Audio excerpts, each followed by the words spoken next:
Hey guys, welcome back. So today we've got a little product review of Ping's new range of irons, the i500 and the i210s. Lots of reviews out there. We've seen kind of this week the YouTube and the internet has been flooded with reviews. It's probably one of the bigger launches that's come out in the last little while. Seems to be a bit of buzz about it and a bit of hype.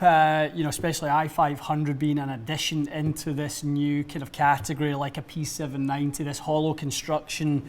You know, good looking but speed orientated iron. Right. That type of thing. You know, PXG obviously coming into the market.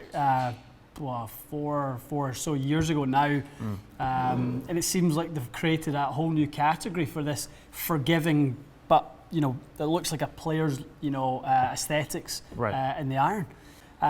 Hopefully, I think we'll probably in the sequence that we'll put the videos out. You guys may have been introduced to Sam, our intern over the summer. They'll have seen his fit. Right, so we've just done a driver fit with Sam, and he was the perfect candidate for this because Sam used Ping irons in the past. Yep. So his clubs, when I fit him 5 years ago, he was in some Ping G25s, and he'd kind of progressed out of those. His speed, his skill set, all that sort of stuff kind of meant that those were no longer the right irons for him. And I think you'll see from the results, you know, evidently why that is. Right. So we've also added in there the new i210 iron, which we're really keen to see the results. And you know, I love the look of these two new Ping irons. Just phenomenal looking. They're gorgeous. Irons. Both of them are really nice looking clubs. Really clean. So both for two different types of golfers. Yeah.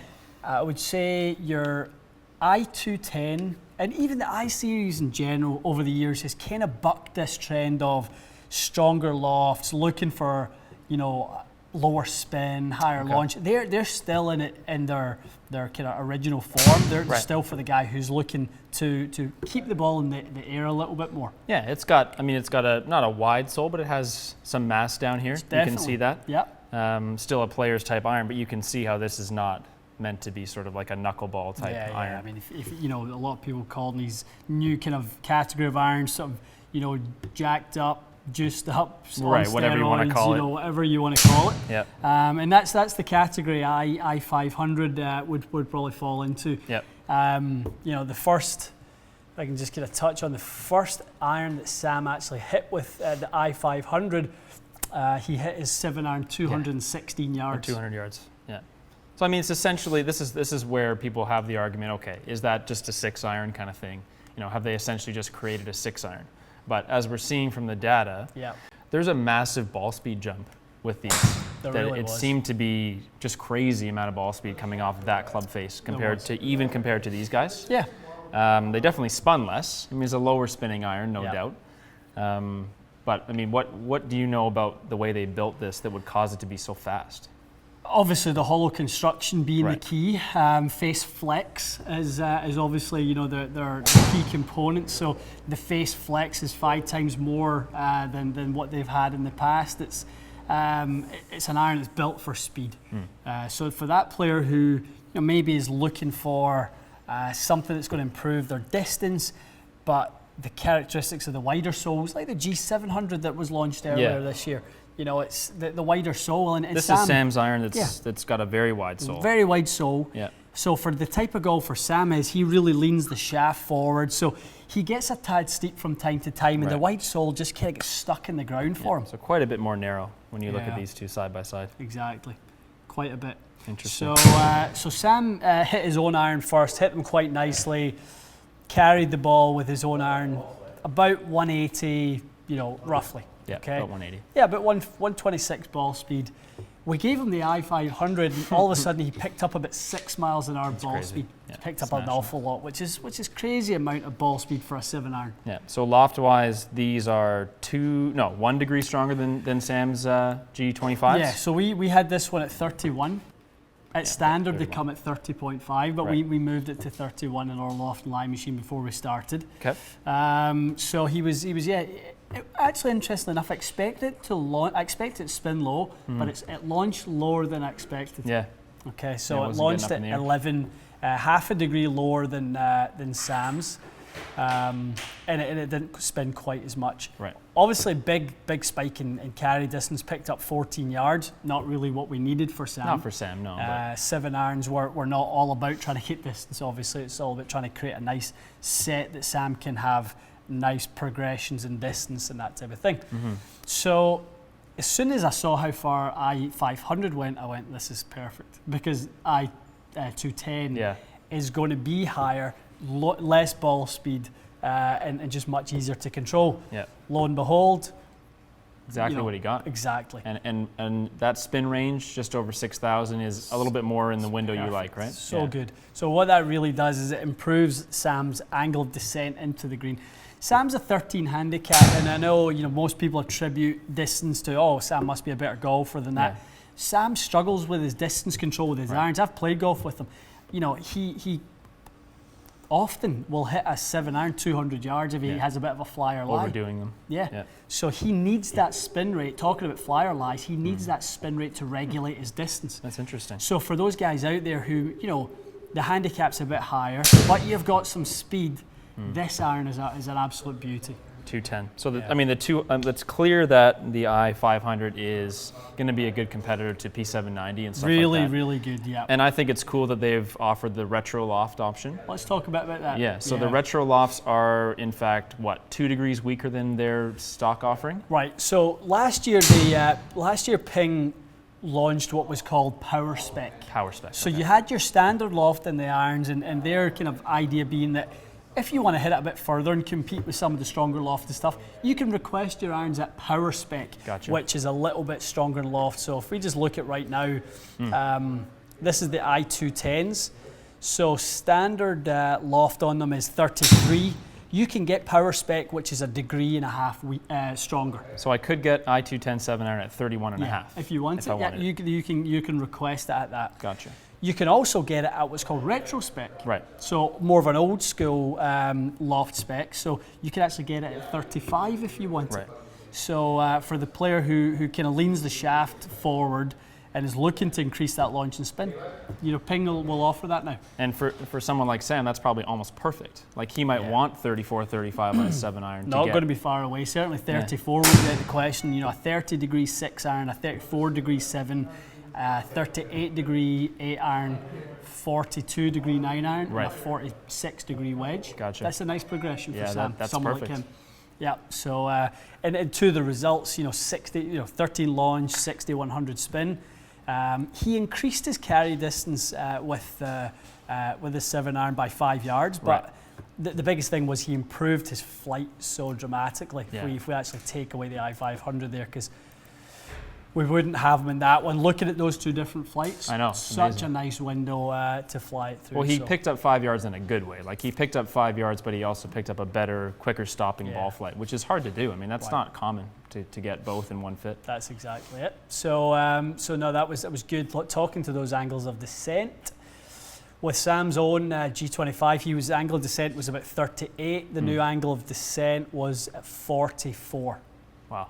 That's really, really good. That's pretty much exactly what I'd want Sam at. That's amazing. Rather than coming into the green like a PGA Tour driver. That's what the average is in the PGA Tour. 38 degrees into the fairways off the driver. And the ball flights that we'll show, you'll see the fact that the i200 actually kind of had a little bit of check on it, and it stopped.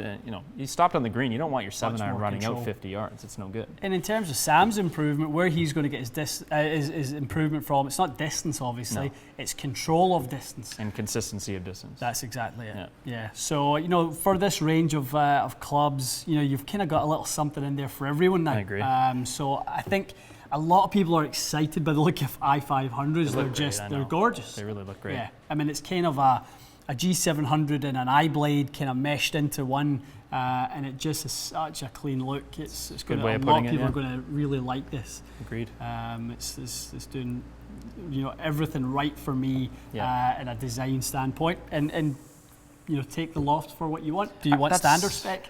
retro spec, power spec. And I think they're the only ones who have actually addressed that properly, because the first review we did of P790s, your comment was, okay, these are great for hitting it far, but they're going too far for a lot of people, they're too hot.